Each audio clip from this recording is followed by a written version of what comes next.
Yeah, folks, the new Marvel Snap patch finally landed, and that means we've got a lot of new cards to discuss, like this sick new Storm Horseman of Famine card behind me.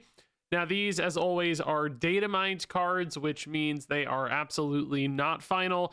We often see little tweaks to the numbers here and there. Usually the effects more or less stay the same from this stage, but I'll also note lately, we don't even know if all these cards are going to be released. They've actually kind of been leaving out some of the data mined cards, just not making it into seasons. I don't know what the philosophy is there. They're just like lowering the number of cards, saving those for later. Not totally sure, but could be that some of these cards don't actually make it into the game, at least not anytime soon. So all that said, we're going to go ahead and discuss each of these in great detail and then rank them from the cards I think are going to be the best down to the worst. Kicking things off, as we said, with Storm, Horseman of Famine.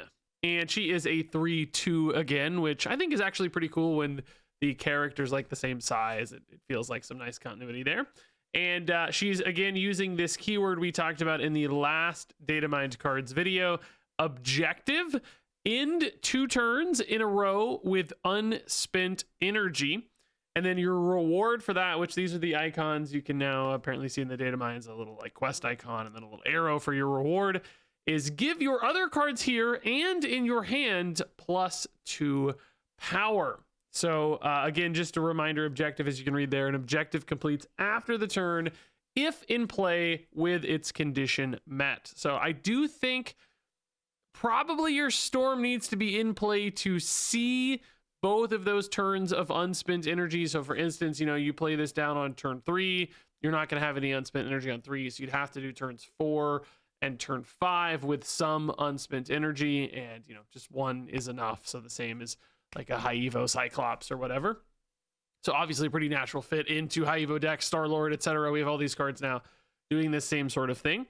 And if you do that, then basically going into turn 6, you would buff your cards on board and buff your cards in hand. And the hand buff is significant, right? More than something like Nakia, for instance. If you float a turn and you're going to play a She-Hulk and another card, or She-Hulk and a couple other cards, you might be getting an extra 4 to 6 power out of the stuff in hand going into that final turn. Basically, the more cards you're playing, the better, but at least 2 to 3 seems like a reasonable expectation. So that's +6. That already puts Storm at an effective 3/8 in total output. But then you've also got the buffs at her location, which I think it's actually pretty reasonable, again, to expect around 2 cards. You might not want to lock out that final spot.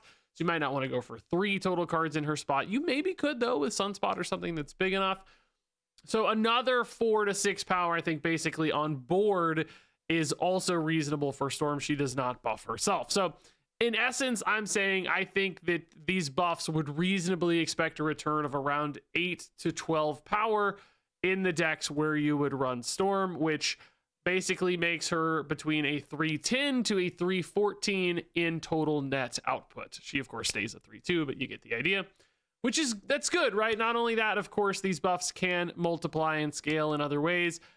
Typically, the cards we see that benefit from buffs, the Captain Carters, the Iron Mans, the Scarlet Spiders, all my classic examples, are not historically sort of unspent energy cards like we'd see in High Evo. So maybe you wouldn't expect a lot of multiplication of those extra stats via those sorts of duplication effects.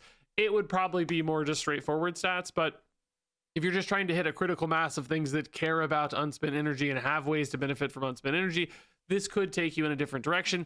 That said, it also has to compete with stuff like, say, a Cyclops in a high evo deck at the same sort of cost. So it's just about which one of those is going to effectively be a better result for you. Cyclops might be total less power because, usually he's kind of doing -6 from, turns like 4, 5, and 6, 2, 2, and 2, but sometimes he misses here or there. So he might only give you maybe +5 net, +4 net, making him kind of a 3/9. Whereas we said, maybe this is a 3/10 or a 3/14. She might be worth more total points, but then, she's worse with a card like Abomination. So you might have to kind of choose your path. Am I going for numbers? Am I going for Star-Lord pop-offs? Am I going for Affliction side of it?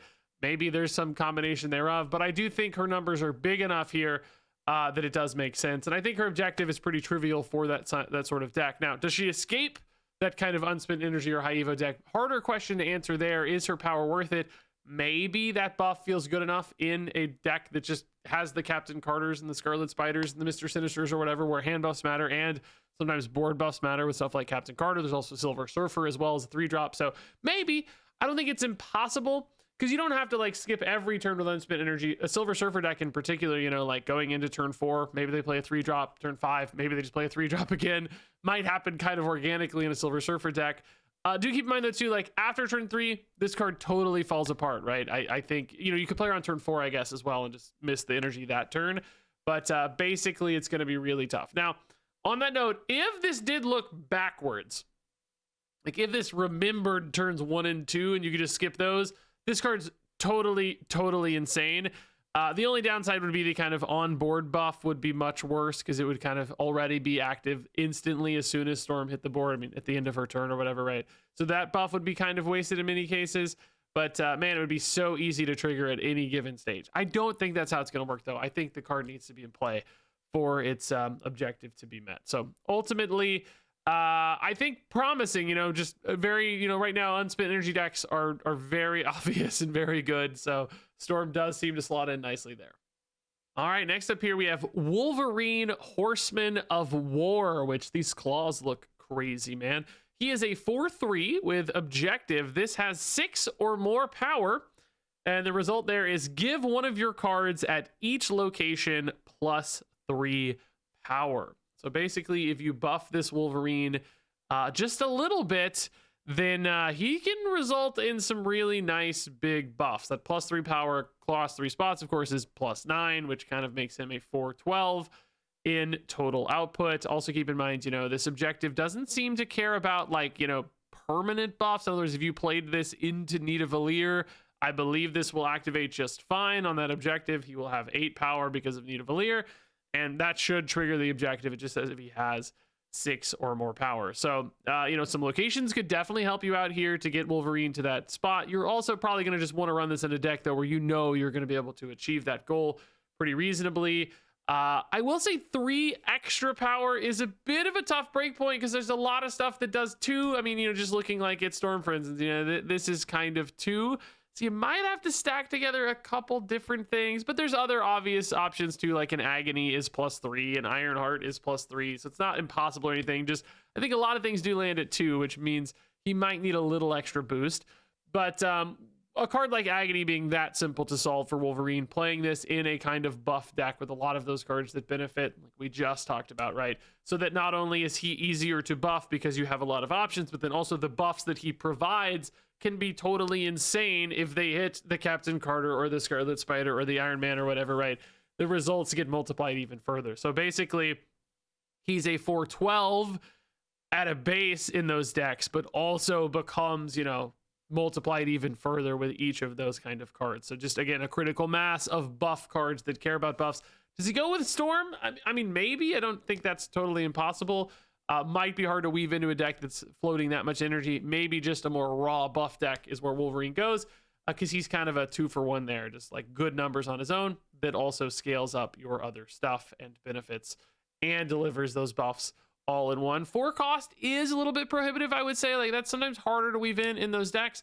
Also, do note that you have to have the card at each location, and, you know, it could kind of hit the wrong target sometimes as well. So there's just a little bit of a playline concern, and just like having enough stuff out to make sure that he connects. So, I mean, those are 2 challenges for the card. I don't think they're necessarily, you know, something that can't be overcome, right? I think decks can definitely be built in a way to make sure that all lines up okay. But just some risks. Sometimes locations locking you out and stuff might reduce the upside here on Wolverine, which could hold this one back a bit. Moving on to our next objective card here. This is Polaris, the Horseman of Pestilence. She is a 2/2 with objective. Cards in play are afflicted with -5 power. And I think that's just going to mean total. So, you know, -2 there, -1 here, -3 there. That's 6. You're good to go, right? That's enough for you. However you want to do that, you know, Scorpion hits here and there. You got, you know, maybe a Diamondback follow-up that pushes it even further. Polaris is done. Then her result is put a card from your hand here. So basically cheating something out of hand, a Dragon Lord effect here on only a 2 cost card, but one with a condition that does have to be met. I think this is intriguing. You know, I don't think for a full-on Affliction deck, a -5 power is going to be a problem. That's definitely going to happen, particularly, you know, just like slam a Hazmat or whatever on turn 6. Like, that's going to do the job. Also, keep in mind, it can be allied cards. It doesn't say enemy cards, so you could afflict your own stuff technically as well, like one Celine hitting your own thing, and, you know, the opponent also playing theirs. That's enough, right? It's not hard to get to 5, basically, in those decks. Like, you'll have to be in that deck. Normal deck's not gonna be able to do this reliably, but you'll have to be in an Affliction deck, but then it's done. The question for me more is really about that result. Can an Affliction deck create a scenario where this result is reliably powerful? Like, when this pulls an Ajax, you'll be over the moon, right? Polaris is crazy. Oh my god, Ajax is nuts. I got to cheat it out for basically 2 energy. That's crazy. But you have to kind of isolate those big things in hand to make that work. Can you build a deck that's like lean enough to play everything out and commit to that like final push on the final turn and line yourself up? Also keep in mind, if you do activate this too early, you've got the same problem. Like, if your deck is all small cards to create a final turn dump of Affliction, then you know, if you go early, if they get to -5 early because a location pops up, or you just need to play your stuff out and we get to -5, she might accidentally pull one of those small cards. So what's the kind of spectrum of costs here where Polaris has a sweet spot where she's hitting the right stuff at the right times, basically? Is it a all-in combo where you do nothing until a Hazmat on the final turn and you use that for your Polaris to pull out an Ajax or an Infinite or whatever, and that's the line? Or is it a more straightforward Affliction deck where you're kind of just playing stuff out and you do play your Scorpion on turn 2? You could, of course, still just wait to play your Polaris on the final turn as well, so you don't risk that, but that's just another check on this card's timing and stuff and lining it out. So, you know, since it's checking at the end of turn, that's fine, right? Like, play this with Polaris on turn 6, slam a 1-drop or whatever alongside them. That might be enough. That's cool. I like that. You know, the timing window on it's cool there from an objective, but also, you know, it could get kind of stuck or awkward other times where you don't play this out on turn 2 when it might otherwise be nice to spend that energy on Polaris because you don't have anything else to do. So what I'm getting at there is it's just a little bit of a kind of deck construction challenge with this one, making sure everything lines up well. But I do think the result has a high enough ceiling here that for only 2 energy, getting a big Ajax or whatever is nice. The condition's really not that hard to achieve. So I think that's good. I think, in other words, this card will figure out some deck list that can support this pretty well. A 2-cost Dragon Lord does, at the end of the day, make sense. And, you know, maybe even if you do just pull a random 2-drop out of this sometimes, it's not the end of the world. That's still an okay play because it's a card that's in your deck. You like it. And then it does have those home runs as well, where it hits the big crazy thing, and it's nuts that you got all that for only 2 energy. All right, so moving on here to Archangel, Horseman of Death. This is a 2/3, another objective card. Your cards are destroyed 4 times, and then you resurrect one here with +4 power. So kind of a free body out of this on that result, right? But also a bonus stat line. So a 2/3 at a base, but then really kind of a 2/7 already, and then whatever you resurrect is also sort of free. Even if it's only like 3 power or something, you're already sort of at 210 in total output for your Archangel, Horseman of Death, which seems actually pretty good. I also think this condition's relatively trivial for a destroy deck to meet. Obviously, they're destroying a lot of cards. 4 is not a challenge for destroy decks. I do have a little bit of a question on the kind of objective timing window on this. In other words, I don't know if Archangel has to be down and see all 4 of these cards. It's a little bit different, right? Because when we look at the other ones, like Polaris, you know, the Affliction is permanent. It's there. So if Polaris is played on 2, she's going to see it happen. If she's played on 6, they're still going to be in play with negative power. So she's immediately going to know that their cards are afflicted, right? Same thing with Wolverine. He's 6 power. As soon as he's in play, he's going to know he's 6 power, right? He doesn't have to see it happen. He's just going to know.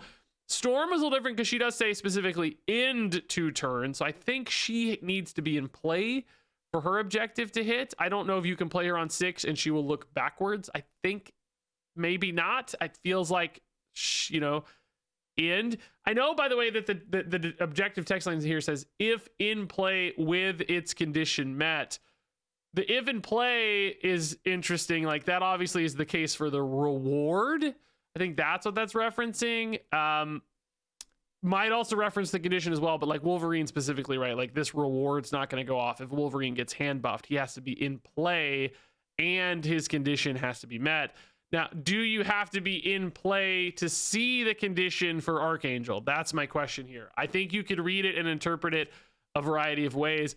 My thought is a quest sort of implies you need to be in play and see those 4 cards destroyed. In other words, you know, if you have historically played 4 things and you play Archangel on 6, I don't think he's going to work. I think you probably have to play this one down early and then start destroying stuff. That's my interpretation. We'll see how all this goes. I'm curious to hear your guys' thoughts as well. I could honestly make an argument for both directions. But specifically, I think he needs to be in play first to see the cards destroyed for this one. I think they all have slightly different nuances there, like we discussed.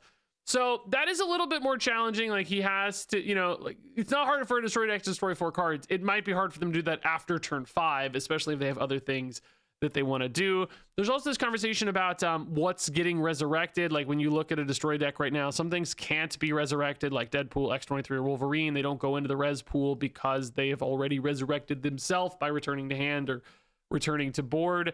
But you could have big stuff like, you know, a Venom, eat a bunch of stuff, make a big Venom, Carnage it to destroy it or whatever, Deathlok, whatever, right?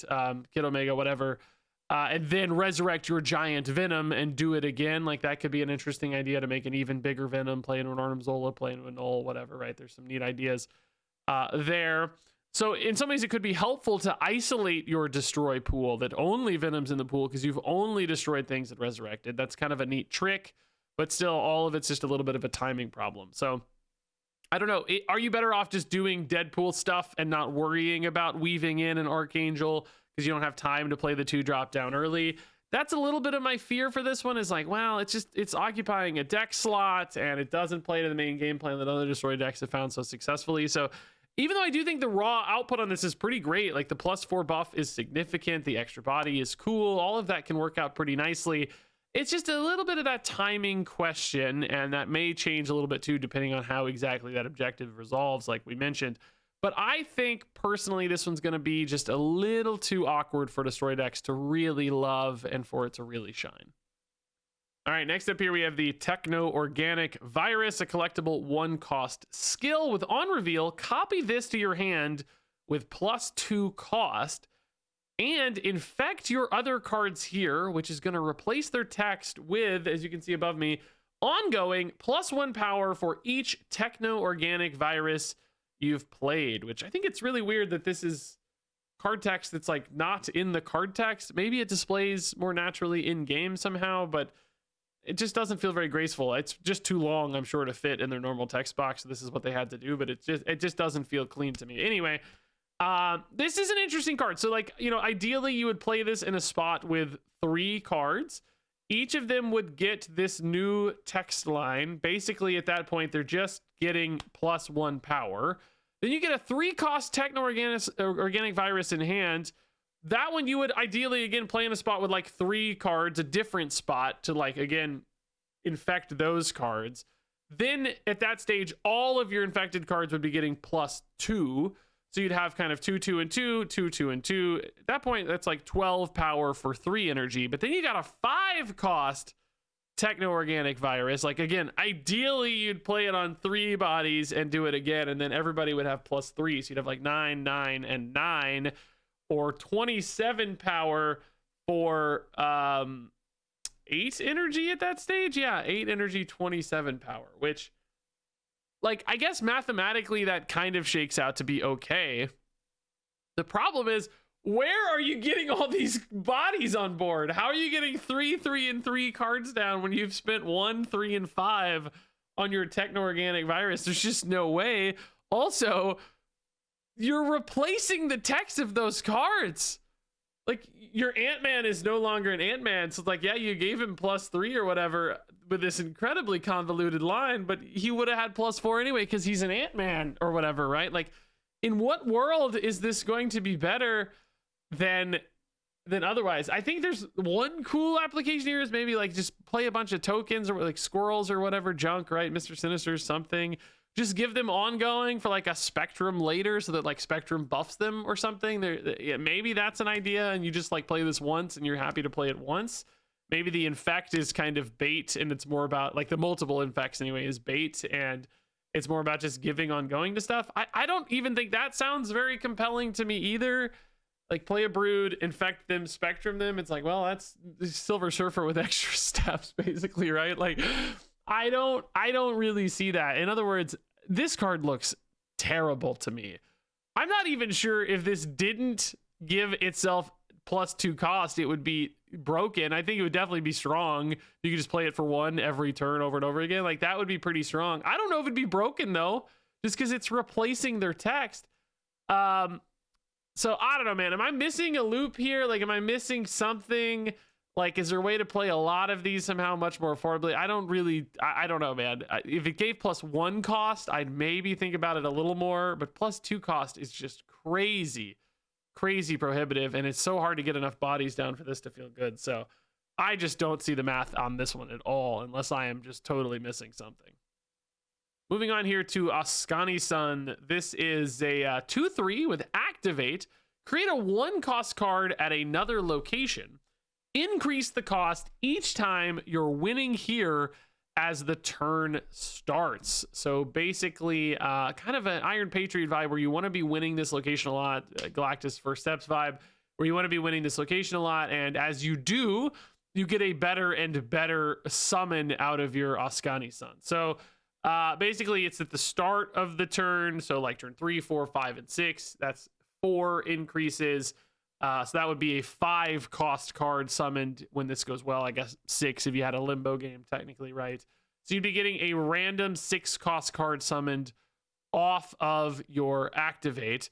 Now, I think this has memory. In other words, like I don't think you summon it on turn 3 and then it upgrades itself every turn thereafter. I don't think it's like transforming over there once it goes off. I think it's more like you wait until turn 6 and then you hit this activate, right?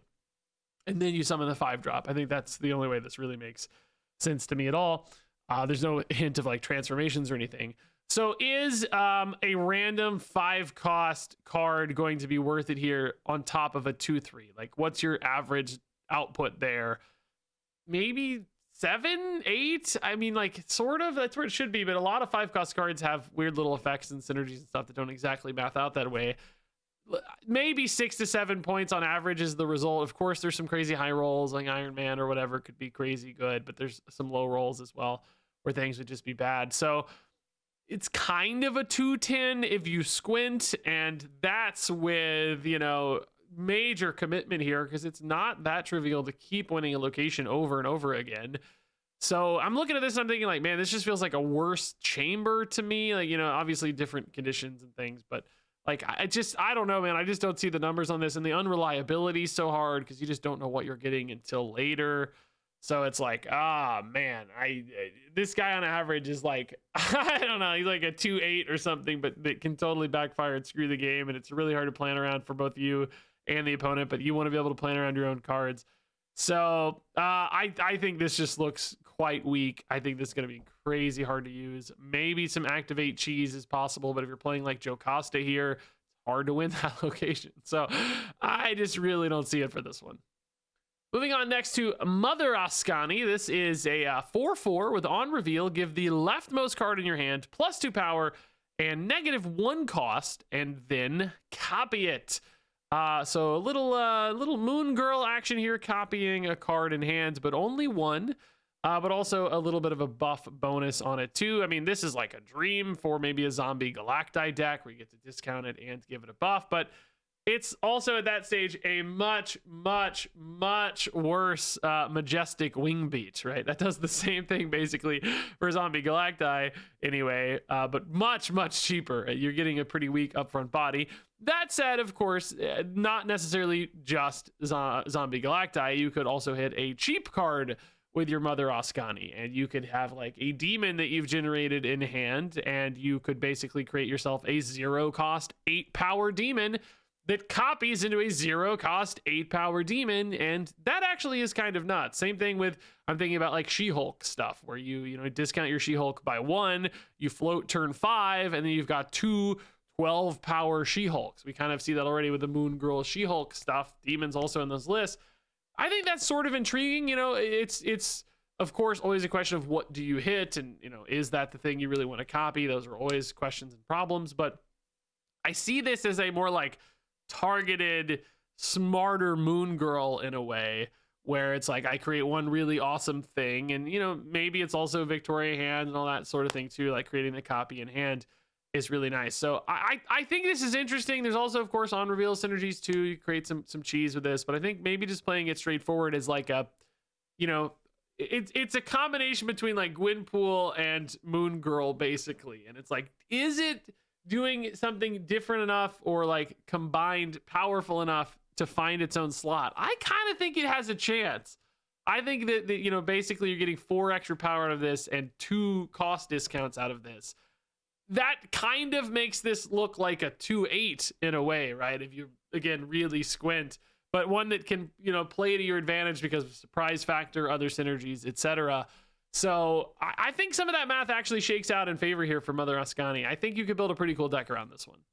Moving on here to some like new Daredevil season cards. This is Wilson Fisk, a 5/9 with cost 3 if you have the highest power card in play. Which I like. This is so simple, so easy, kind of boring in a way. I actually think it's sort of all right though. I think some of these big dumb dude decks we've run in the past, whether that's like Sauron Red Skull stuff or otherwise, I think just having a 3/9 is going to happen a lot and feel pretty okay in those decks where it's like, hey, yeah, I'm going to play my 3/9 Fisk and my Lizard, and I'm going to be pretty chill that I put out a lot of power here, and I just like these big dumb bodies. 9 power is a fine spot for this. It actually gives me kind of like Mockingbird vibes where, yeah, sometimes Mockingbird's a 0/9, sometimes Mockingbird's a 3/9, and you're totally cool to just play it, and it still feels significant, and it still feels impactful, and it can be a little bit surprising for the opponent. And, you know, if you had to play this as a 5/9, you're definitely not excited.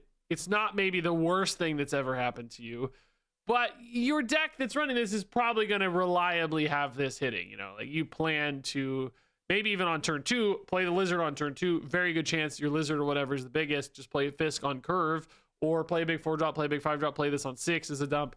I think it's actually pretty trivial for the decks that like this to hit this condition. So it's not fancy, it's not flashy, it's not OP by any means. Is it playable though in those styles of deck? Yeah. I will acknowledge that right now we don't have a meta that lets those kind of decks thrive. Like the meta right now is just chasing crazy high power totals. It's really hard for more honest number decks to compete with all the cheese and synergy of ongoings and Star Lords and all of that stuff. So it will definitely take a meta shift for this to get there.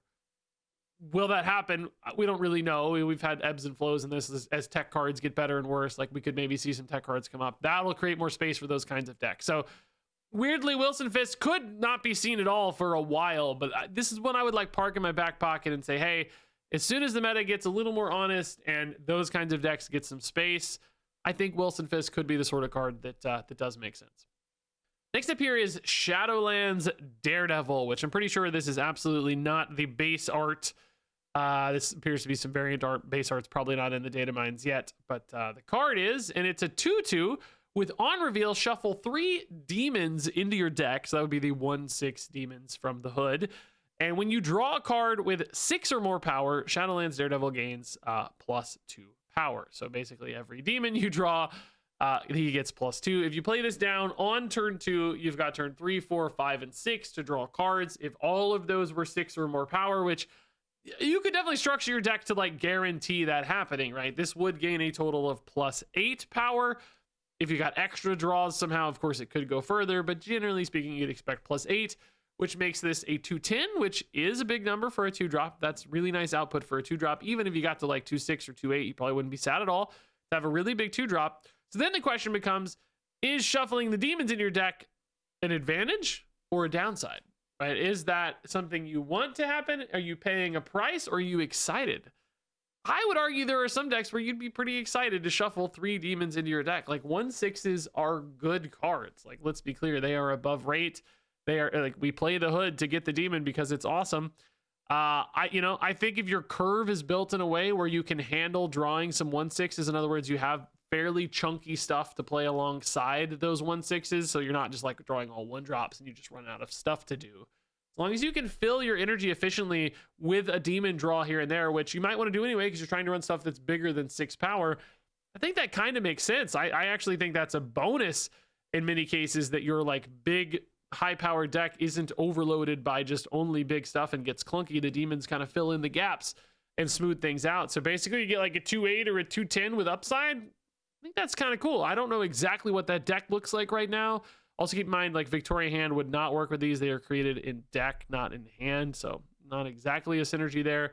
But I think there's some promise nonetheless. I again, maybe has to be a meta where more honest numbers make sense, but still something kind of cool with this card. Moving on here to Punisher War Machine. Again, I'm not sure this is the base art. This has a variant vibes to me a little bit, but it is a 2/2. And it reads, when you draw this, mark a location that's empty for you. And then objective, win the location for +1 max energy. So kind of cool idea here, marking a location again, a bit like Iron Patriot. Do keep in mind with this objective, though, you need to have the Punisher in play, as we see with that keyword text, if in play with the condition met. So, you know, when you draw this, I don't know if that works for your opening hand. Does the opening hand actually count as being drawn? I think so, probably, because like Quicksilver says draw this. So it might happen immediately.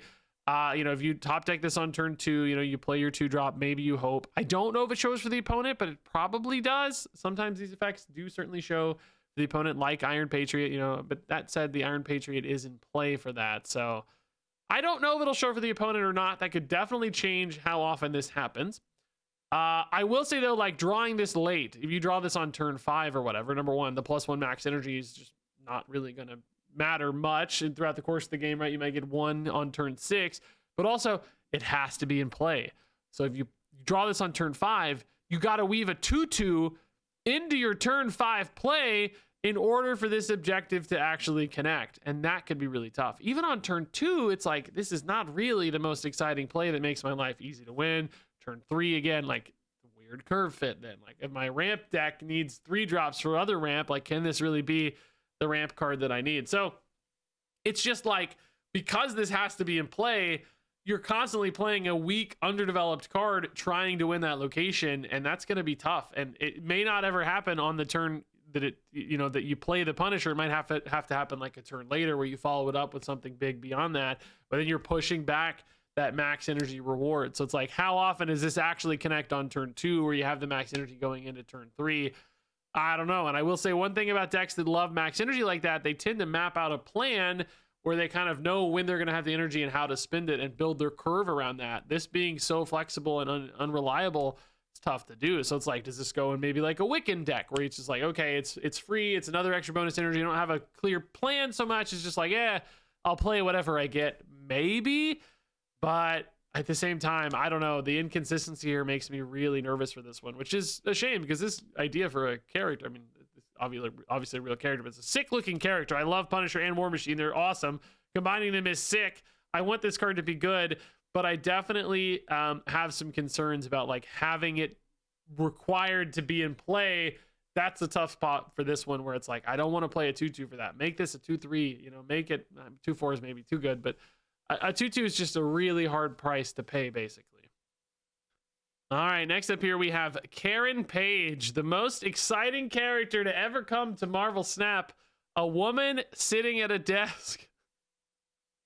I mean, listen, for all I know, she's some crazy superhero. I don't know. I'm assuming she has something to do with Daredevil, but it does bother me a little bit that she's like 5 power. I feel like characters like this that are just like civilians or whatever should have like low power numbers and probably low cost. Although this on reveal, like, you know, this could have had like Ironheart's stat line, right?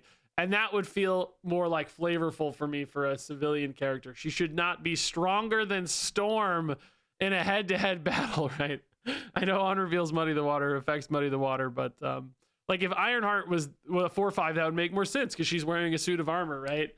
I mean, Iron Man's a 5/0, so it's all, you get the idea what I'm saying. Like, it feels wrong if she's 5 power. It doesn't matter though. On reveal, give a friendly 1, 2, and 3 cost character +2 power, which is 6 total. That's an 11 power net output for Karen Page. Obviously can scale with buffs. You hit that Captain Carter or whatever. I don't think this is terrible at all. You know, it's living in that kind of Kahori space, a little bit of that Gwyn's Pool space.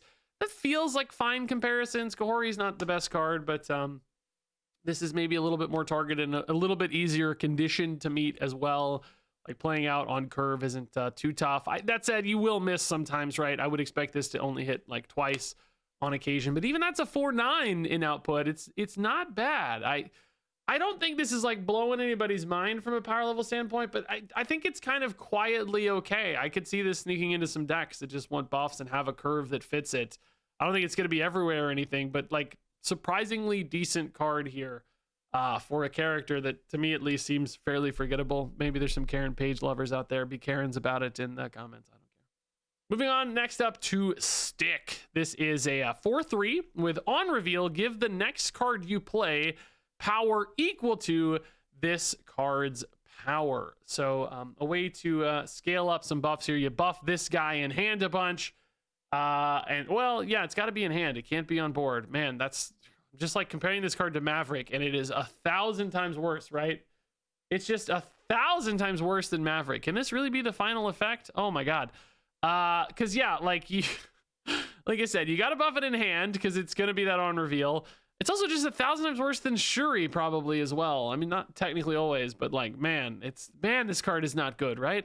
You got to buff it in hand, and then those stats get to multiply onto your next thing. So, you know, you give it +2 in hand from Storm or whatever, and then you buff your next card by 5. If that's an Iron Man, exactly, that's way better than Shuri.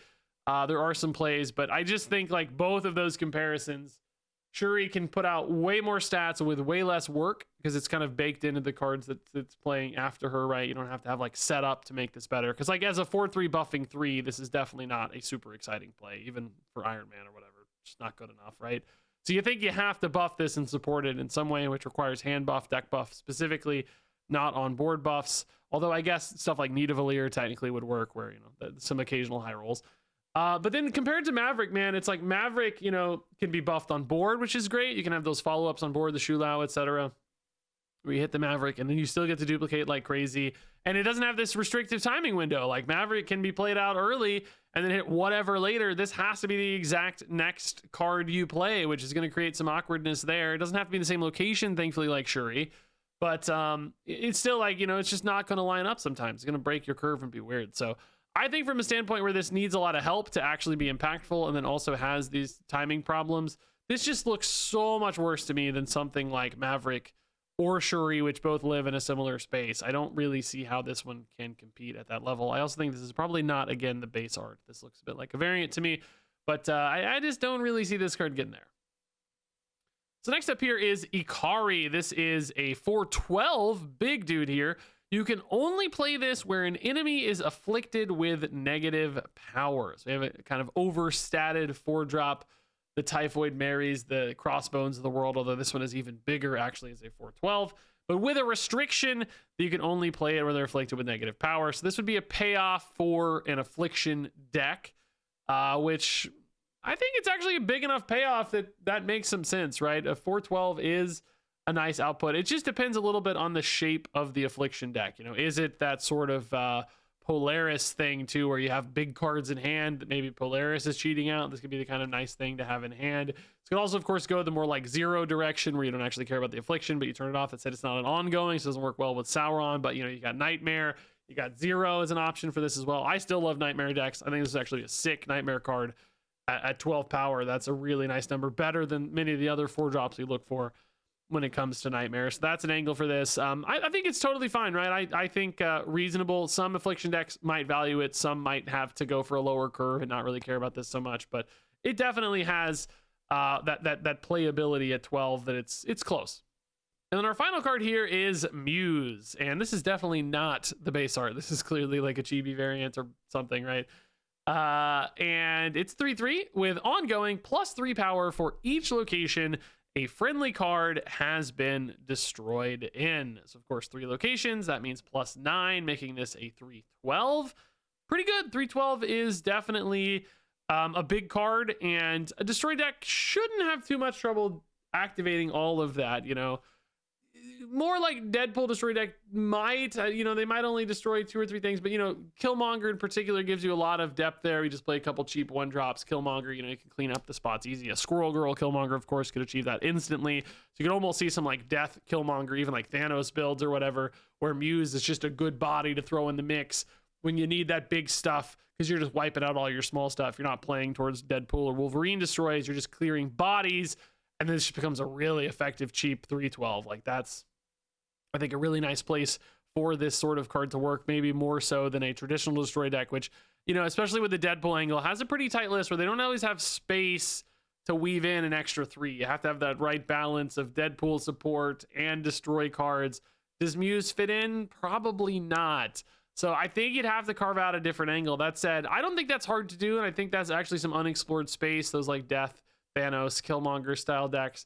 Muse does seem to fit really nicely into that world, and 3/9 even wouldn't be a disaster for this one, but 3/12 is certainly pretty effective. So not an everywhere card for destroy, definitely not a huge, you know, change of pace for destroy, but an interesting card to keep an eye on. I think this could find a deck. And there you go, folks. Those are all the cards. So many freaking cards. Who knows how many are actually going to make it into the game, but for now, let's go ahead and rank these from best to worst, which I'm discovering right now is kind of tough. None of these jump out to me as like crazy good. There's a lot of like pretty solid stuff. My number 1 card is Storm, Horseman of Famine. Number 2 is Wolverine, Horseman of War. Number 3 is Shadowlands Daredevil. Number 4 is Mother Askani. Number 5 is Karen Page. Number 6 is Muse. Number 7 is Polaris, Horseman of Pestilence. Number 8 is Wilson Fisk. Number 9 is Ikari. Number 10 is Archangel, Horseman of Death. Number 11 is Punisher, War Machine. Number 12 is Stick. Number 13 is Askani'son. And number 14 is Techno-Organic Virus. Yeah, that was by far the most challenging ranking I've ever had to do in one of these videos. Basically, I think like a handful of 3-star cards that are all toss-ups. Nothing here jumped out at me as like crazy powerful. And then actually quite a few bad cards too. Like those last 4 or 5 were pretty tough to figure out which was worse, but a lot of like middle of the road fine stuff. I would not be surprised to see some numbers tweaked on these, which is funny because I said the same thing last time with a lot of the objective cards. And in this data mine, a lot of them had already been buffed. It did seem like through testing, the same sort of outcome was realized among the second dinner team as well, where maybe these just weren't quite holding up. Because I think the objectives in some cases were challenging. Well, we'll cover those for when the final card reviews happen, of course. But I think some of these could get pushed a little further, man. Maybe a point here or there on a lot of these would go a long way. But still some really interesting designs, some deck building puzzling here for sure. Some sick looking cards with all these horsemen. I think they look really cool. So all in all, still some very exciting stuff. Share your thoughts on all these cards down below. Thanks much as always for watching, and I guess I will see you around.